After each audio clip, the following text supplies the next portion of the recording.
අයිබෝවන් ක්‍රිකට් වලට ආදරය කරන ඇලුම් කරන ඔයාලා හැමෝටම ක්‍රිකට් ලෝකයේ පෙරලිකාරයෝ කියන්නේ කවුද කියලා ඇහුවොත් ඕනම කෙනෙක් දෙන උත්තරය තමයි ශ්‍රී ලංකාව කියන නම. ඉතින් අද අපි සුපුන් විත් ක්‍රිකට් වලින් කතා කරන්නේ ලෝකයේ කොයිතරම් දක්ෂ ක්‍රීඩකයා ආවත් තාක්ෂණය කොයිතරම් දියුණුනත් අදටත් කාටවත්ම හොල්ලන්න බැරි වුණු අපේ සිංහ පැටව තබපු අති විශේෂ ලෝක වාර්තා කිහිපයක් ගැනයි.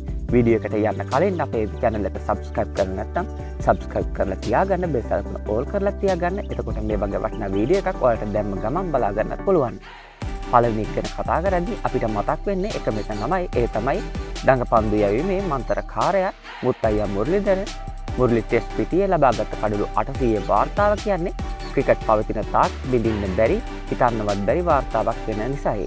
අද ඉන්න ක්‍රීඩකයෝ ටෙස්ට් ක්‍රිකට් වලින් ඉක්මනින් සමුගන්න නිසා මුරලිගේ මේ ක්‍රිකට් 800 කන්ද තරණය කරන්න නම් ලේසි වෙන එකක් නැහැ.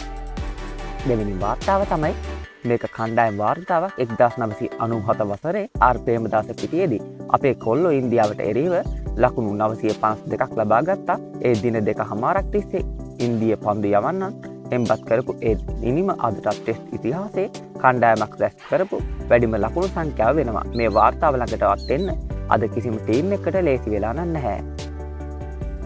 ඊළඟ එක තමයි ක්‍රිකට් ලෝකයේ හොඳම යාළුවෝ දෙන්නෙක් එකතු වෙලා තබපු වාර්තාව 2006 දී දකුණු අප්‍රිකාවට එරෙහිව කුමාර් සංගක්කාර සහ මහේල ජයවර්ධන දෙවෙනි කඩුල්ල වෙනුවෙන් ලකුණු 624ක දැවැන්ත සබඳතාවක් ගොඩනැගුවා.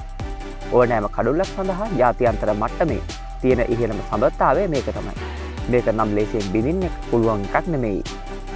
පන්දු යවන්නෙක් විදිහට එක් දින තරගයකදී කඩලු 8ක් ලබා ගන්නවා කියන්නේ හිතා ගන්න බැරි අමාරු දෙයක්. කමින්ද වාස් 2001 දී සිම්බාබ්වේ කණ්ඩායමට එරෙහිව ලකුණු 19කට කඩලු 8ක් ලබාගෙන පිහිටවපු මේ වාර්තාව අදටත් ලෝකයේ හොඳ පන්දු යැවීමයි. හැට්‍රික් එකකුත් එක්ක වාස් ලැබූ මේ රෙකෝඩ් එක තවමත් නොසැලී තියෙනවා.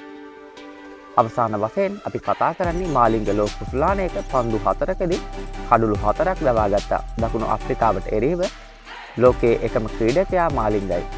ඒ විතරක් නෙවෙයි මාලිංග ජාත්‍යන්තර T20 පිටියේදී නව ශ්‍රී ලාංකේයට එරෙහිව නැවත වතාවක් පන්දු 4කදී කඩලු 4ක් ලබා ගත්තා. මේ වගේ දස්කමක් කරන්න පුළුවන් තවත් පන්දු යවන්නේ ඉපදෙයිද කියන එකත් සැකයි. ඉතින් මේ වාර්තා අතරින් ඔයාලා වැඩිම පුදුම කරපු වාර්තාව මොකද්ද?